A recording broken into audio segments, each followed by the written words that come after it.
খুশি হবে মোল্লা না আল্লাহ? মোল্লা না আল্লাহ?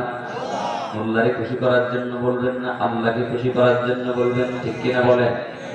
আল্লাহ রাব্বুল আলামিন জানিয়ে দিচ্ছেন, ইদা জাআকাল মুনাফিকুন, ইয়া রাসূলুল্লাহ, মুনাফিকরা যখন আপনার কাছে আসবে, জাআকাল মুনাফিকুন, মুনাফিকরা আপনার কাছে এসে বলবে, তারা যখন আসবে আপনার কাছে তখন তারা বলবে, ক্বালু নাশহাদু ইন্নাকা লারাসূলুল্লাহ। মুনাফিক কখনো নিজের থেকে কাফের পরিচয় দিবে না, নিজের থেকে কখনো মুনাফিক পরিচয় দিবে না। মুনাফিকরা আপনার কাছে আসবে আর তারা বলবে, ক্বালু, তারা বলবে, নাশহাদু ইন্নাকা লারাসূলুল্লাহ, ইয়া রাসূলুল্লাহ, আমরা তো সাক্ষ্য দিচ্ছি, নাশহাদ, আমরা সাক্ষ্য দিচ্ছি, ইন্নাকা লারাসূলুল্লাহ, আপনি হলেন আল্লাহর প্রেরিত রাসূল। এরা আপনার কাছে এসে বলবে যে আমরা তো সাক্ষী দিচ্ছি আপনি তো আল্লাহর প্রেরিত রাসূল, যাতে করে রাসূল সাল্লাল্লাহু আলাইহি ওয়াসাল্লাম তাদেরকে যেন শত্রু মনে না করে। অন্তত কথা বুঝে আসছে কি? আমার প্রিয় ভাইরা, আল্লাহ রাব্বুল আলামিন এবার তাদের সম্পর্কে জানিয়ে দিচ্ছে, দুনিয়ার মুনাফিক যারা, তারা এবার কান খুলে শুনে নাও। এই ময়দানেও মুনাফিক থাকতে পারে, আছে না নাই? কি আমরা এটা আইডেন্টিফাইও করব না, আমরা কাউকে পরিচয় দিতেও যাব না, বরং নিজের চরিত্রটা যদি মুনাফিকের খাতায় রয়ে যায়, আমি মুনাফিকের খাতা থেকে নাম কেটে কেটে পরিপূর্ণ ঈমানদার হয়ে যাব। কথা বলেন ঠিক কি না? আমরা অন্যকে নিয়ে ভাববো না। আমাদের একটা কমন অভ্যাস হচ্ছে অন্যকে নিয়ে ভাবি যে ওই লোকটা দেখো কি করতেছে, ওই লোকটা মুনাফিকি করতেছে। না, এই আলোচনার উদ্দেশ্য হলো যাতে করে নিজের জীবনটাকে কোরআনুল কারীমকে দেওয়া হয় ডিজিটাল আয়না। আল্লাহু আকবার বলেন। পরকালমুখী আয়না।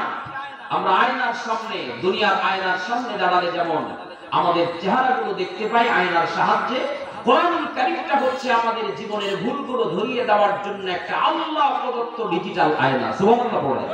এই আয়নার সামনে আপনি যখন দাঁড়াবেন, কোরআনুল কারীমের সামনে যখন দাঁড়াবেন, নিজের জীবনের ভুলগুলো কোরআনুল কারীম নামক এই মহা আয়নায় নিজের ভুলগুলো শুধরে নেওয়ার সুযোগ আছে। জোরে বলেন আল্লাহু আকবার। আল্লাহ রাব্বুল আলামিন তাদেরকেও জানিয়ে দিচ্ছেন, মুনাফিকরা আপনার পরিচয় দিক, আপনাকে সাক্ষ্য দিক অথবা না দিক, আপনাকে রাসূল হিসেবে বিশ্বাস করুক, স্বীকার করুক অথবা নাই করুক, তাতে আপনার কিছু কমবেও না বাড়বেও না। আমি একটা কমন প্রশ্ন আপনাদের কাছে করতে চাই, বলেন গোটা পৃথিবীর জমিনে যত মানুষ আছে সব মানুষেরা যদি এক বাক্যে আমার আল্লাহকে অস্বীকার করে বসে, আল্লাহর কোনো লস হবে নাকি? গোটা পৃথিবীর সব মানুষ যদি আমার আল্লাহকে বিশ্বাস করে নেয়, কাফির থাকবে না, মুমিন থাকবে না, সবাই যদি আমার আল্লাহ পাকের প্রতি এককভাবে বিশ্বাস আনে, আল্লাহর জাত ও সিফাতের প্রতি আস্থা আনে, আল্লাহকে তাওহীদ, আল্লাহর প্রতি তাওহীদের সাথে বিশ্বাস স্থাপন করতে পারে, বলেন তো আল্লাহর কোনো কমতি হবে নাকি? কথা বলেন। আল্লাহর কমও নাই, বাড়তিও নাই, আল্লাহর কোনো লসও নাই, লাভও নাই। লস লাভ যা আছে আমার আপনার আছে। কথা বলেন ঠিক কি না? সব মানুষগুলো যদি আল্লাহর জান্নাতে চলে যায়, বলেন তো আল্লাহর কোনো লস হবে? আল্লাহর জান্নাতে কিছু খাদ্য খাবারে মনে হয় শর্ট পড়ে যাবে।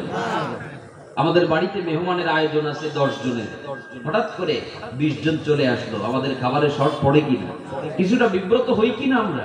কিন্তু আল্লাহর জান্নাতে খাদ্য খাবারে কোনো শর্ট পড়ে যাবে? সবাই যদি জান্নাতে চলে যায়, অথবা সবাই যদি জাহান্নামে চলে যায়, আল্লাহর জাহান্নামের শাস্তির বন্দোবস্ত কোনো ব্যবস্থা করতে ফেরেশতাদের কোনো হিমশিম খেতে হবে?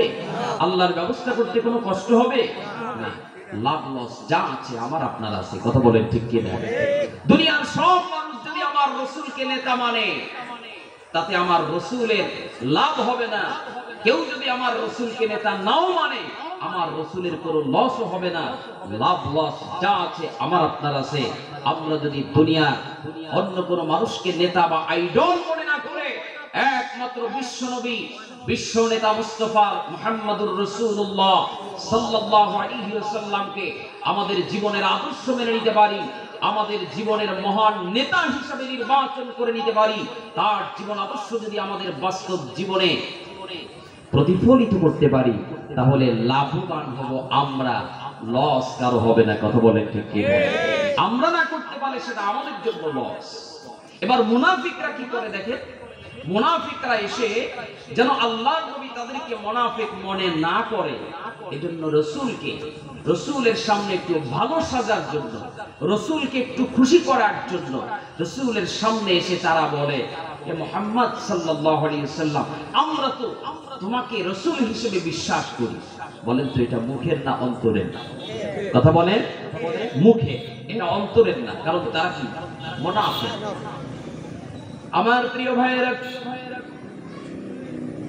আল্লাহ রাব্বুল আলামিন এবার তাদের পরিচয়টা এভাবে উন্মোচন করে দিচ্ছেন। ক্বালু নাশহাদু ইন্নাকা লারাসূলুল্লাহ, ইয়া রাসূলুল্লাহ, আপনার সামনে এসে তারা বলে, আমরা তো তোমাকে রাসূল হিসেবে বিশ্বাস করি, তুমি তো আল্লাহর প্রেরিত রাসূল। নাশহাদ, আমরা সাক্ষ্য প্রদান করছি, ইয়া রাসূলুল্লাহ, তুমি তো আল্লাহর প্রেরিত রাসূল, আমরা তো সাক্ষ্য দিচ্ছি। আল্লাহ পাক এবার বলছেন, ওয়াল্লাহু ইয়ালামু ইন্নাকা লারাসূলুহ। জোরে বলা যাবে কি আল্লাহু আকবার? আল্লাহ পাক ডাক দিয়ে বলেন, ইয়া রাসূলুল্লাহ, ওয়াল্লাহু ইয়ালাম, আমি আল্লাহ নিজেই জানি, ইন্নাকা লারাসূলু, হে রাসূল আপনি তো আল্লাহর রাসূল, এটা তো আমি জানি। ওদের বলার কি দরকার? কারণ মুনাফিকরা কি বলবে আর না বলবে, ওরা কি সাক্ষ্য দিবে আর না দিবে, ওদিকে আমি কর্ণপাত করি না। আমি তো আপনাকে, আমি মহান আল্লাহ নিজেই তো রাসূল হিসেবে দুনিয়ার জমিনে পাঠিয়ে দিয়েছি। যারা বলেন ঠিক কি না? আমি নিজেই সাক্ষ্য দিচ্ছি, আপনি আমার প্রেরিত, আল্লাহ প্রেরিত রাসূল। ওয়াল্লাহু ইয়ালামু ইন্নাকা লারাসূলুহু ওয়াল্লাহু ইয়াশহাদু ইন্নাল মুনাফিকিনা লাকাযিবুন। একটু জিকির করি, লা ইলাহা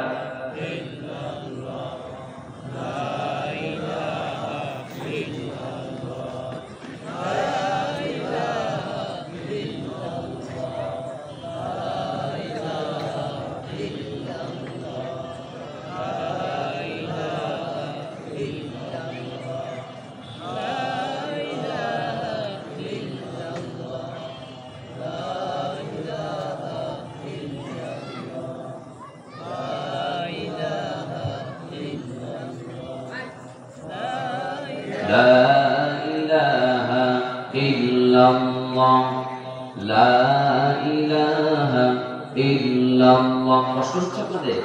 একটু মহব্বতে জিকির করেন, বলেন লা ইলাহা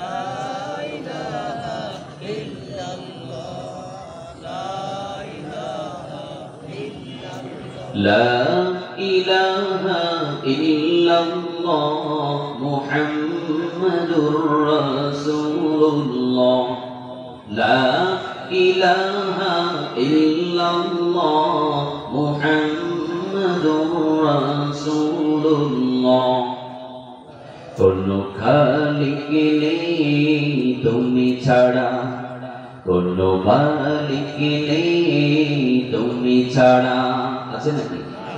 কোনো খালিক নেই তুমি ছাড়া, কোনো মালিক নেই তুমি ছাড়া, এই জীবনে তোমার মতো আপনার কেউ নাই, এখানে ওখানে সব সবখানে শুধু তোমাকে খুঁজে বেড়াই, ঠিক না? এই জীবনে তোমার মতো আপনার কেউ নাই, এখানে ওখানে সবখানে শুধু তোমাকে খুঁজে বেড়াই, তোমার জিকিরে মন হয় উজালা, লা ইলাহা আর জোরে লা ইলাহা ইল্লাল্লাহ, লা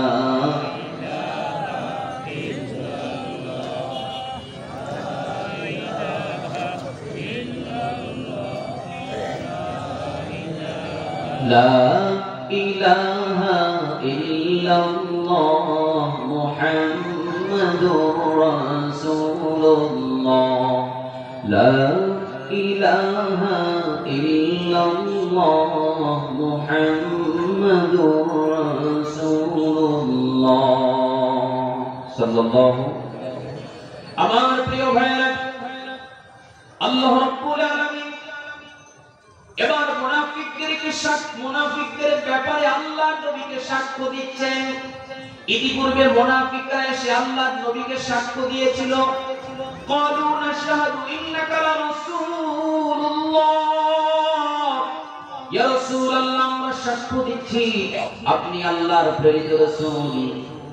আর আল্লাহ তাআলা তাদের এই সাক্ষ্যটাকে পছন্দ করলেন না, অ্যাকসেপ্ট করলেন না, তাদের এই সাক্ষ্যটাকে ডিনাই করে দিয়ে এবার আল্লাহ পাক নিজেই তাদের ব্যাপারে সাক্ষ্য দিয়ে দিচ্ছেন। জোরে কোন আল্লাহু আকবার।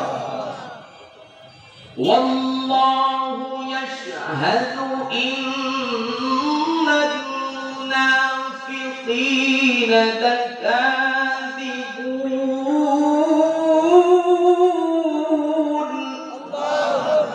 আল্লাহ পাক নিজেই বলছেন ওয়াল্লাহু ইয়াশহাদ, আমি আল্লাহ সাক্ষ্য দিচ্ছি তোদেরকে, শুনে রাখ। ও আল্লাহ কি সাক্ষ্য আপনি দিলেন? ইন্নাল মুনাফিকিনা লাকাযিবুন, নিশ্চয়ই মুনাফিকরা হলো চরম পর্যায়ের মিথ্যাবাদী। আসতে বললেন কেন? আপনারা কি একমত না এটার সাথে? এই চরিত্র আছে নাকি আপনাদের মধ্যে? থাকলেও যেন আল্লাহ পরিবর্তন করে দেয়। আমরা কাউকে ঘৃণা করতে চাই না, কারো দোষ চর্চা করতে চাই না, বরং চাই পরিবর্তন হোক। কথা বলেন ঠিক কিনা? আল্লাহর হাবিব বিশ্ব নবী এবার জানিয়ে দিচ্ছেন তাদের ব্যাপারে। আল্লাহর নবী বিশ্ব নবীর একটি চমৎকার হাদিস এসেছে সহিহ বুখারী এবং মুসলিমের বর্ণনায়। عن أبي هريرة رضي الله تعالى عنه قال قال رسول الله صلى الله عليه وسلم آية المنافق ثلاث। ব্যক্তিটি মুনাফিক নাকি মুমিন নাকি কাফের এটা চেনার জন্য তার গায়ে লেখা থাকবে নাকি লোকটা কাফের। আমার কথা বুঝতে পারতেছেন না? আওয়াজ নেই কেন? সায় না দিলে আমি মনে করবো আপনারা কিছুই বুঝছেন না। তাই কানে দিয়ে গল্প কিচ্ছা করে একদাতে শুরু করবো, শেষ করে দেবো, আমি পারি না। একটু যতটুকু পারি আমি আমার ক্ষুদ্র মেধায় চেষ্টা করি একটু বুঝে তারপরে সামনে যেতে। আপনারা কি বুঝতে অসুবিধা হচ্ছে? জোরে আওয়াজ দেন লিল্লাহি তাকবীর। আল্লাহ কবুল করুন। বলে না বুঝা যায় যে আপনারা ময়দানে আছেন, তা না হলে মনে করবো যে বাহিরে মন আছে। আমার প্রিয় ভাইয়েরা, ব্যক্তি বান্দা মুনাফিক না কাফের এটা চেনার জন্য তার গায়ে সাইনবোর্ড লাগানো থাকবে না।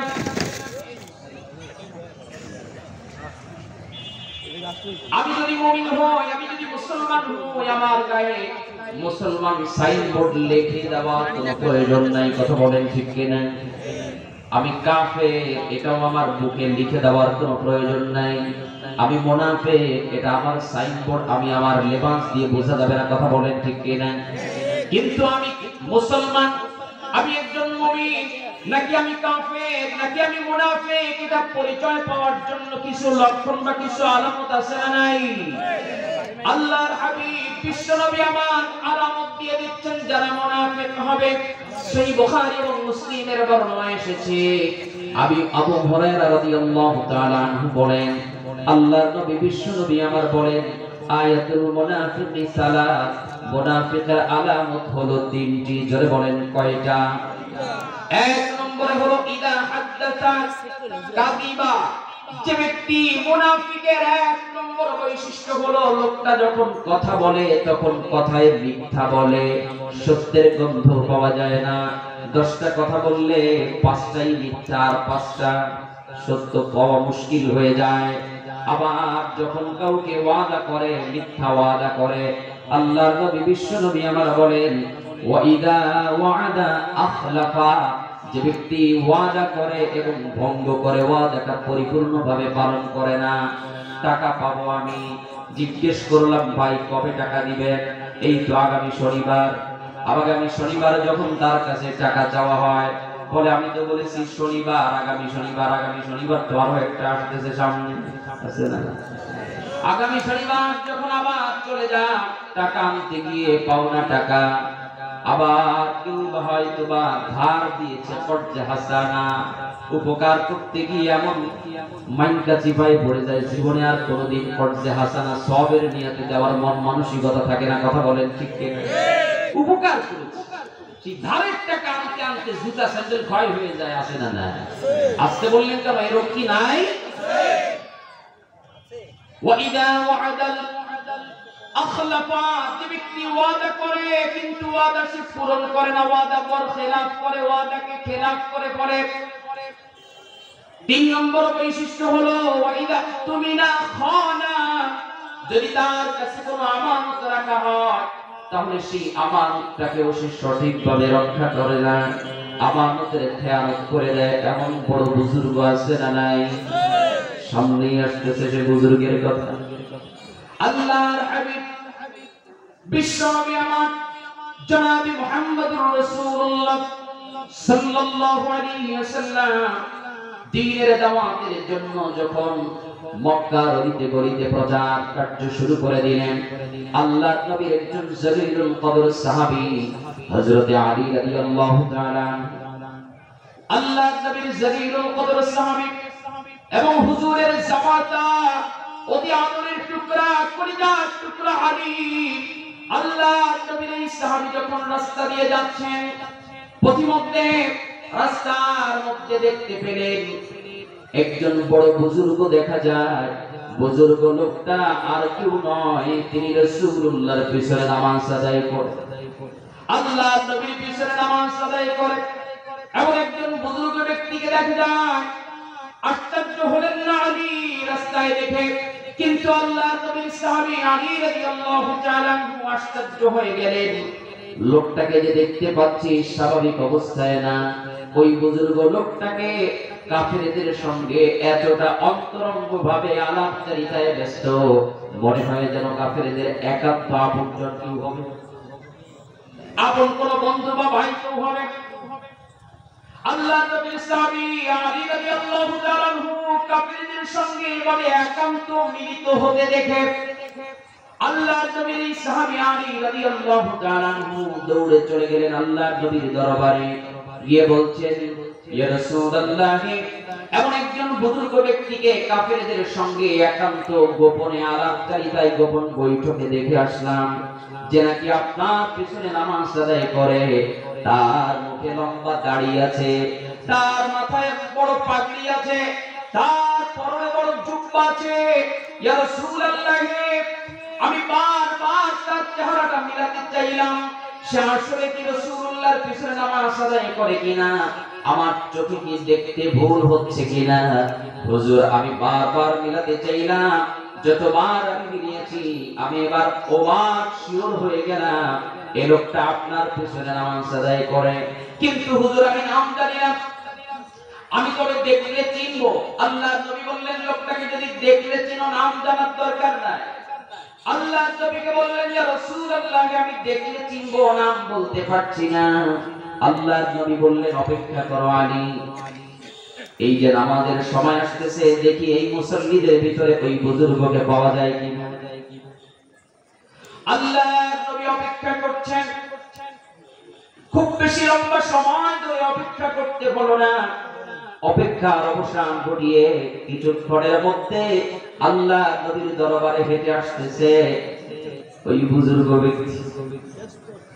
আলী রাদিয়াল্লাহু তাআলা চিৎকার দিয়ে বলছেন, বলছে হাবিব ইয়া রাসূলুল্লাহ,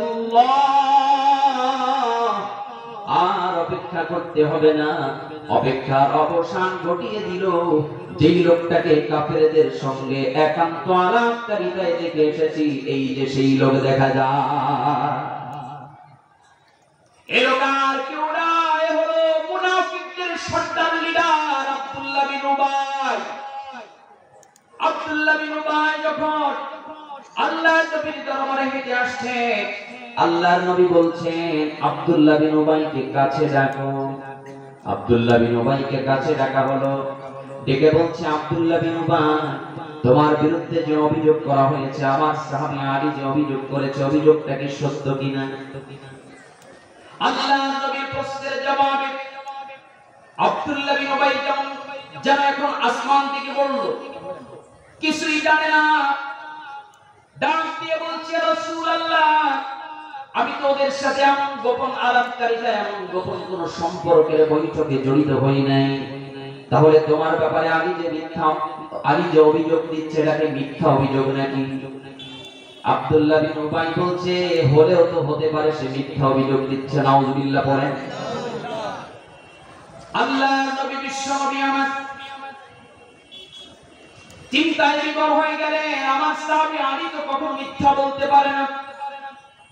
আবার আব্দুল্লাহ বিন উবাই, সেও তো আমার নিয়মিত মুসাল্লি, সে তো আমার পিছনে ইক্তেদা করে, সেও তো মিথ্যা বলতে পারে না। এখন সত্য বান্দাকে এটা বুঝি কেমনে? আল্লাহর নবী কি গায়েব জানতেন নাকি? না।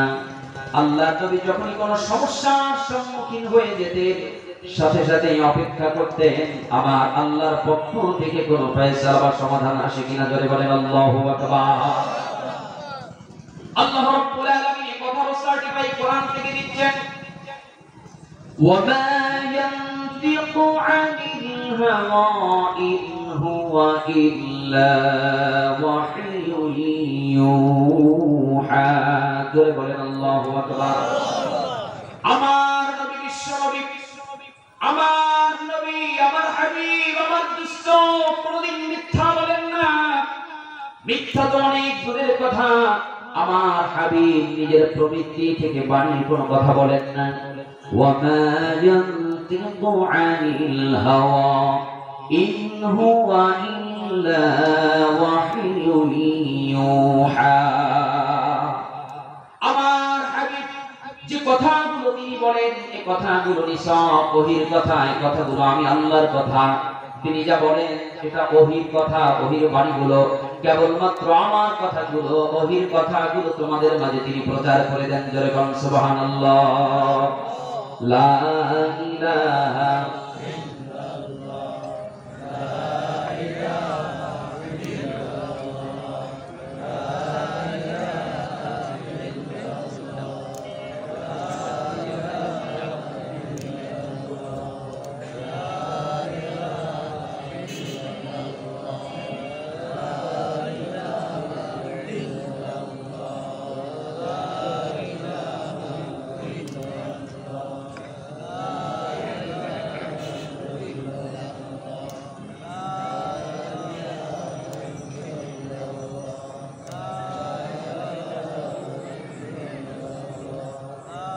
যদি ছোট একটা পাখি হইতাম, যদি ছোট একটা পাখি হইতাম, যদি ছোট একটা পাখি হইতাম, একটা উড়াল দিয়া আমি মদিনায় যাইতাম। মদিনায় যাইতে মনে চায়? কত হাজী সাহেব হজের মৌসুম চলে, ছুটে গিয়েছে। আমাদের মনে চায় না যে একবার গিয়েছে? আমার মনে হয় সে কোনোদিন বলবে না যে আমার একবার গিয়ে আফসোস মিটে গেছে, আমার যাওয়ার দরকার নেই, ঠিক কিনা?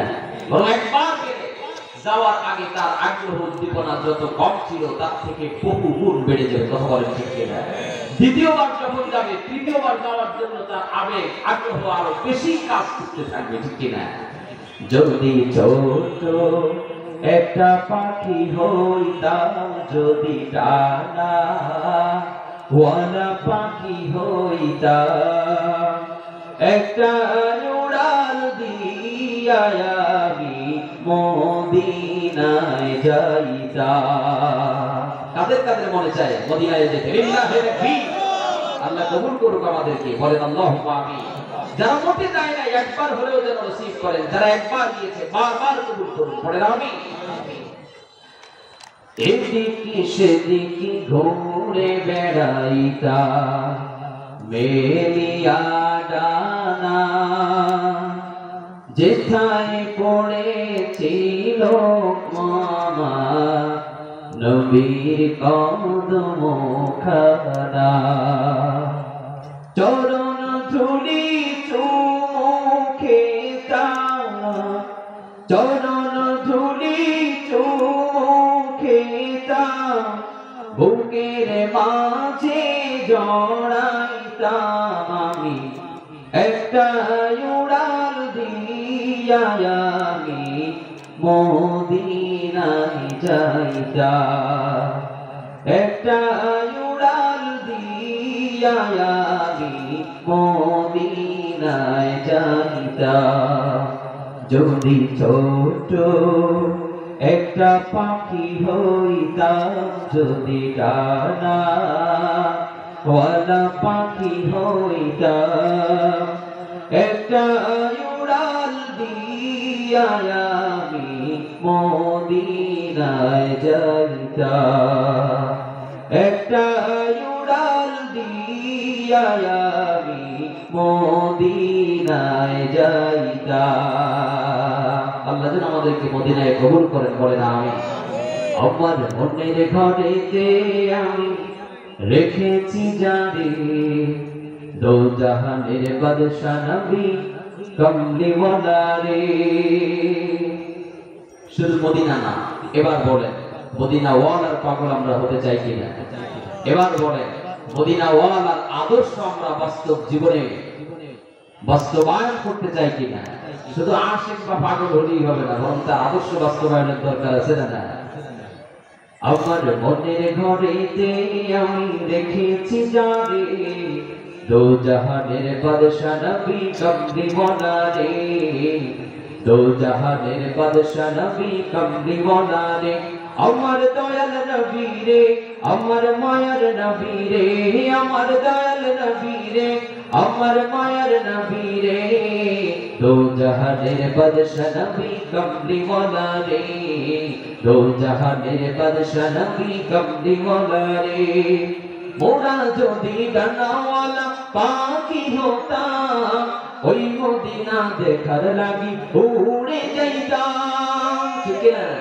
মোরা যদি ডানাওয়ালা পাখি হতাম, ওই মদিনা দেখার লাগি উড়ে যাইতাম। হৃদয় জুড়ে দেখতাম আমি, হৃদয় জুড়ে দেখতাম আমি নয়ন ভরে, দো জাহানের বাদশা নবী কমলিওয়ালা রে, দো জাহানের বাদশা নবী কমলিওয়ালা রে।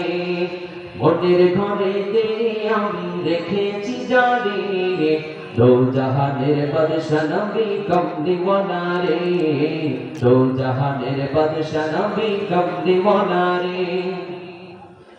আজি পিতা আদম যখন মুসিবতে পড়ে, মোদের নবীর ওসিলাতে আল্লাহ কবুল করে। আস্তে ঠিক না জোরে ঠিক? আজি পিতা আদম যখন মুসিবতে পড়ে, মোদের নবীর ওসিলাতে আল্লাহ কবুল করে। আজি পিতা আদম যখন মুসিবতে পড়ে, মোদের নবীর ওসিলাতে আল্লাহ কবুল করে। সালতানাতের বিছানাতে, সালতানাতের বিছানাতে দেখা দিও রে, দো জাহানের বাদশা নবী কমলিওয়ালা রে, দো জাহানের বাদশা নবী কমলিওয়ালা রে। আমার মনের ঘরেতে আমি রেখেছি জারি, দো জাহানের বাদশা নবী কমলিওয়ালা রে, দো জাহানের বাদশা নবী কমলিওয়ালা রে, দো জাহানের বাদশা নবী কমলিওয়ালা রে। আল্লাহ কবুল করুন, বলেন আমিন। সঙ্গীত স্বাভাবিকভাবে আমি আলোচনার মধ্যে তেমন একটা দিই না, কিন্তু সঙ্গীতের জন্য অনুরোধ এসেছে, এজন্য তাদের অনুরোধ রক্ষার্থে দুই একটা সঙ্গীত দিলাম। অসহায় তো আপনাদের আলোচনার মাঝখানে সঙ্গীত প্রাসঙ্গিক ভাবে কিছু চলে আসে, আর অপ্রাসঙ্গিক ভাবে আনতে গেলে অনেক সময় আলোচনার ব্যাঘাত ঘটে। তারপরও তাদের অনুরোধ করবে, আমাকে একাধিক ভাই অনুরোধ করেছে একটু সঙ্গীত শুনতে চাই। তো সঙ্গীতের মঞ্চ থেকে নয়, কোরআনের ময়দানে স্বাভাবিকভাবে তাদের আবদার রক্ষার্থে একটু শোনালাম। রাগ করে নেই তো? আল্লাহ কবুল করুন, বলেন আমিন। মদিনাওয়ালার শুধু পাগল নয়, মদিনাওয়ালার সুন্নাতের উপরে আমল করার তৌফিক যেন আমাদেরকে দান করেন, বলেন আল্লাহুম্মা আমিন। আমার প্রিয় ভাইয়েরা,